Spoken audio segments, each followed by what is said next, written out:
బాగున్నారా సార్? నాకేం బాబు, బాగున్నాను. కానీ నీలాంటి వాడిని ఇలా చూడడానికి నాకెంతో బాధగా ఉంది. మా అబ్బాయి పెళ్లి నీకు శుభలేఖిద్దామని వచ్చాను. చాలా సంతోషం. మీలాంటి వారికి నా మీద ఇంకా సదభిప్రాయం మీద ఉండటం నిజంగా నా అదృష్టం. అలా అనకు బాబు. బంగారాన్ని మెరుగు పెట్టడానికి దానికి లేని మురికిని అంటిస్తాను. ఆ మురికి కడగ్గాని బంగారం ఎలా మెరుస్తుందో నీకు తెలియంది కాదు. నువ్వు అలాంటి బంగారానివేనయ్యా. వస్తాను. మంచిది.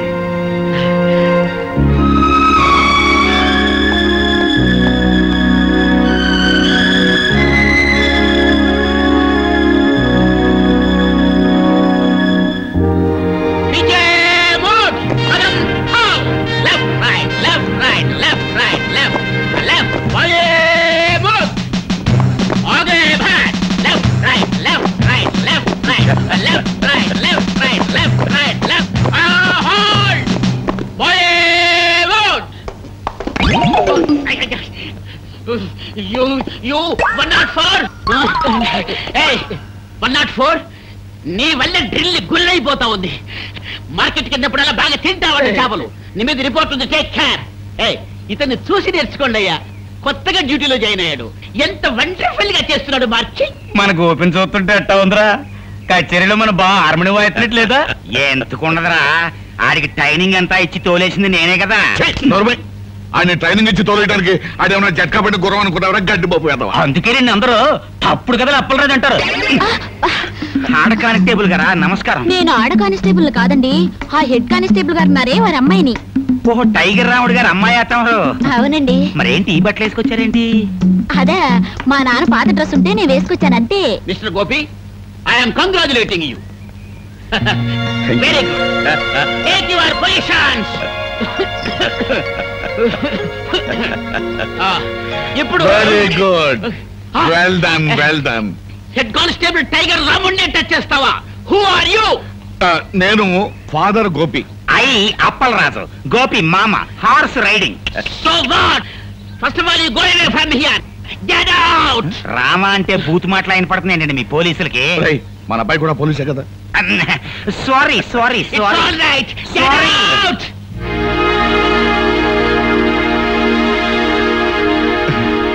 నమస్కారం మాస్టర్. అన్నమండి.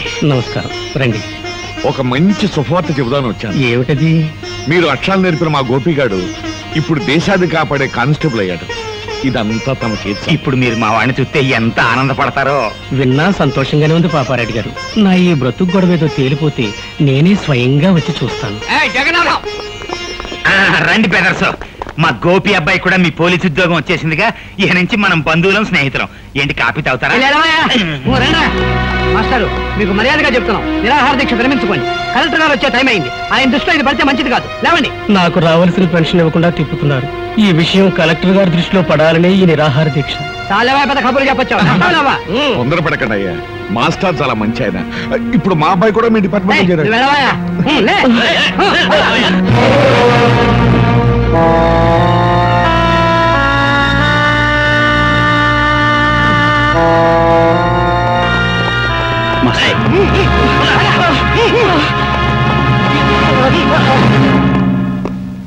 మా వార్నింగ్ ను కూడా లెక్క చేయకుండా నిరాహార దీక్ష చేస్తున్న మాస్టర్ వీడేగా? అవును సార్, వీడే.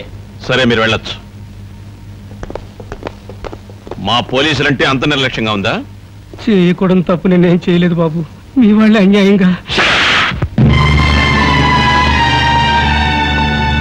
మాస్టారు,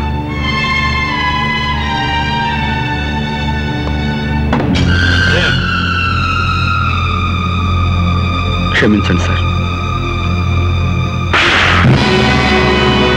బాబు గోపి,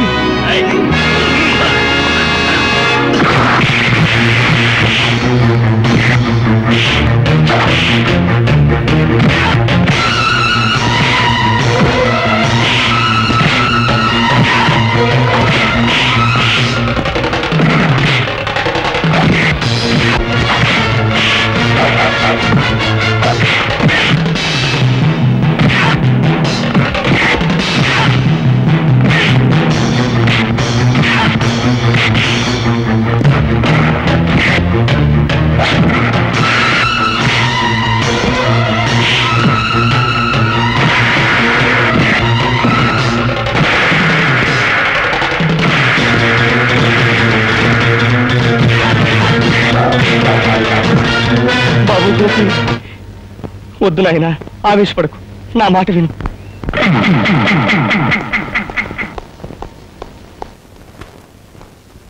ఈ మాస్టర్ గారు ఏం అన్యాయం చేశారని సార్ ఆయన కొట్టారు? తనకు రావాల్సిన పెన్షన్ డబ్బుల కోసం 2 సంవత్సరాల పాటు తిరిగి వేరే గత్యంతరం లేని పరిస్థితిలో ఆయన నిరాహార దీక్ష చేస్తుంటే అది మీ దృష్టిలో క్రమశిక్షణ పాటించకపోవటమా, లేక లా అండ్ ఆర్డర్ని వ్యతిరేకించడమా? క్రమశిక్షణ తప్పిన వాళ్ళని, అన్యాయం చేసిన వాళ్ళని దండించడానికి మీరు ఉద్యోగంలో జాయిన్ అయితే సార్, మాస్టర్ గారికి పెన్షన్ డబ్బులు ఇవ్వాల్సిన ఆఫీసర్ని చావచిత్త కొట్టి తీసుకొచ్చి ఆయనకి పెన్షన్ డబ్బులు ఇప్పించండి. అది మీకు చేత కాదు, ఎందుకంటే వాళ్ళు మీకంటే పెద్ద ఆఫీసర్లు కాబట్టి. అలాంటి వాళ్ళకైతే మీరు సెల్యూట్లు కొడతారు, ఇలాంటి వాళ్ళని చావచిత్త కొడతారు. ఏ సార్, నేనేమన్నా తప్పు మాట్లాడానన్నా అలా గద్దిస్తున్నారు? క్రమశిక్షణ అతిక్రమించారని మీరు మాస్టర్ గారిని కొట్టారే. అసలు క్రమశిక్షణ పదానికి మీనింగు, స్పెల్లింగు నేర్పింది ఇలాంటి మాస్టర్లే సార్ మనకి. హక్కుల కోసం నిరాహార దీక్ష చేయటమే మీ దృష్టిలో అన్యాయం అయితే, మన దేశానికి స్వతంత్రం తీసుకొచ్చిన గాంధీ గారు కూడా ఇలాంటి నిరాహార దీక్ష చేశారు. అలా చేసినందుకు బ్రిటిష్ వాళ్ళు ఆయన జైల్లో పెట్టారు. అప్పుడు మనమంతా అది అన్యాయం, అక్రమం అని అరిచాం. చివరికి ఆ బ్రిటిష్ దొరల్ని తరిమి కొట్టాం. కానీ మనకి స్వతంత్రం వచ్చిన 40 ఏళ్ల తర్వాత అదే అన్యాయాన్ని మీలాంటి వాళ్ళు చేస్తుంటే మాలాంటి వాళ్ళు మిమ్మల్ని ఏం చెయ్యాలి? మీకు సెల్యూట్లు కొట్టి మీరు చేసే అన్యాయంలో మేము పాలు పంచుకోవాలా? అది నాకు చేత కాదు సార్. అలా చేయటమే నా డ్యూటీ అయితే ఈ క్షణం నుంచి ఈ ఉద్యోగాన్ని వదిలేస్తున్నాను.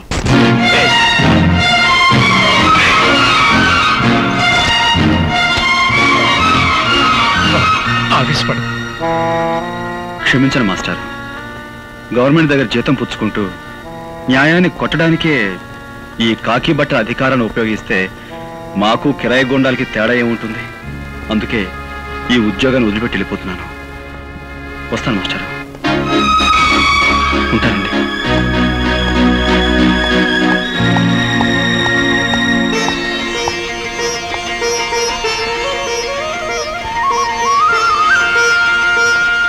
చాలా మంచి పని చేశావురా బాబు. ఉద్యోగం పోయి తిండికి లేకపోయినా సరే అవినీతికి తలపడనని నిరూపించినందుకు నాకు ఎంతో ఆనందంగా ఉంది. ఇన్నాళ్ళు గోపిగాడు నా బిడ్డ అని సంతోషించాను, కానీ ఈ రోజు నుంచి గోపిగాడికి నేను తండ్రినని గర్వపడతాను రా. నీలా నిజాయితీపరుడు పోలీసు ఉద్యోగంలో చేరితే ప్రజలకి మేలు జరుగుద్దని ఆశపడ్డాం. అదంతా పెమ్మని తేలిపోయింది. వాళ్ళు నిన్ను మార్చక ముందే నువ్వే వాళ్ళని ఇత్తడి చేసేశావు. అబ్బాయి గోపి జిందాబాద్, అబ్బాయి గోపి జిందాబాద్. సార్, ఇప్పుడు జరిగిన సంఘటనకు ఆ గోపి మీద ఏ యాక్షన్ తీసుకోకుండా సెలవు పెట్టి వెళుతున్నారంటే really your a great star. ఒక విధంగా మన డిపార్ట్మెంట్ ఇదే తప్పని నా అభిప్రాయం. అనగనగనగనగా 7 సముద్రాల కవతల ఒక ఊళ్ళో ఒక అమెరికా. ఆ ఊరికి రేగన్ గారు ప్రెసిడెంట్ గారు ఉన్నారు. మన పంచాయతీ బోర్డు ప్రెసిడెంట్ పెంటైలాగా. ఏంటబ్బా లేదా? చెప్పు.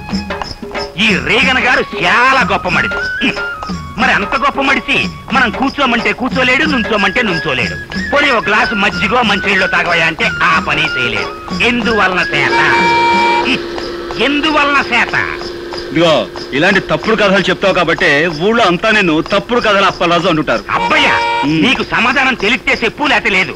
అంతేగాని ఊళ్ళో అందరూ ఉన్నట్టు నన్ను నువ్వు కూడా తప్పుడు కథలు అప్పలరాజు అనద్దు. సమాధానం చెప్పు శ్యాలంజీ. Because he doesn't know Telugu. అదే నీకు ఇంగ్లీష్ ఎలా తెలియదో తనకు తెలుగు అలా రాదు. అందుకని నువ్వు తెలుగులో ఏం చెప్పినా అతనికి అర్థం కాదు. ఎట్ట కనిపెట్టేసావు అబ్బాయ్యా? రేగాను మనకి మంచి ఫ్రెండ్లే. ఖర్చు డబ్బు లేకపోతే అప్పుడప్పుడు వచ్చి చిల్లర తీసుకెళ్తుంటాడు. అయితే అన్నోళ్ల ప్రెసిడెంట్లు నీ దగ్గర సిల్లరెట్టుకెడుతుంటారన్నమాట. సరే పోనీ.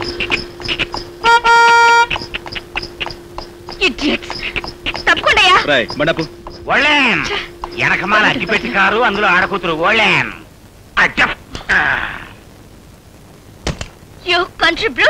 హార్న్ మోగుతుంటే వినపడలేదు. కార్ కి సైడ్ ఇవ్వాలన్న కామన్ సెన్స్ లేదు. చూడు సిరతపులి, నువ్వు ఇంగ్లీష్ పీసులో బూతులు తిట్టినా నాకు అర్థం కాదు. కానీ నేను అచ్చ తెలుగులో మొదలెట్టాను అనుకో, 10 రోజులు ఆకుండా నువ్వు వాంతులు చేసుకుంటావు. బుద్ధి లేకుండా మాట్లాడుకో. నా కార్ కంటే నీ బోడి గొర్రెబండి గొప్పదా? ముందండి. అబ్బయ్యా, ఇంకా లాభం లేదు. నువ్వు సూపు చూడాల్సిందే.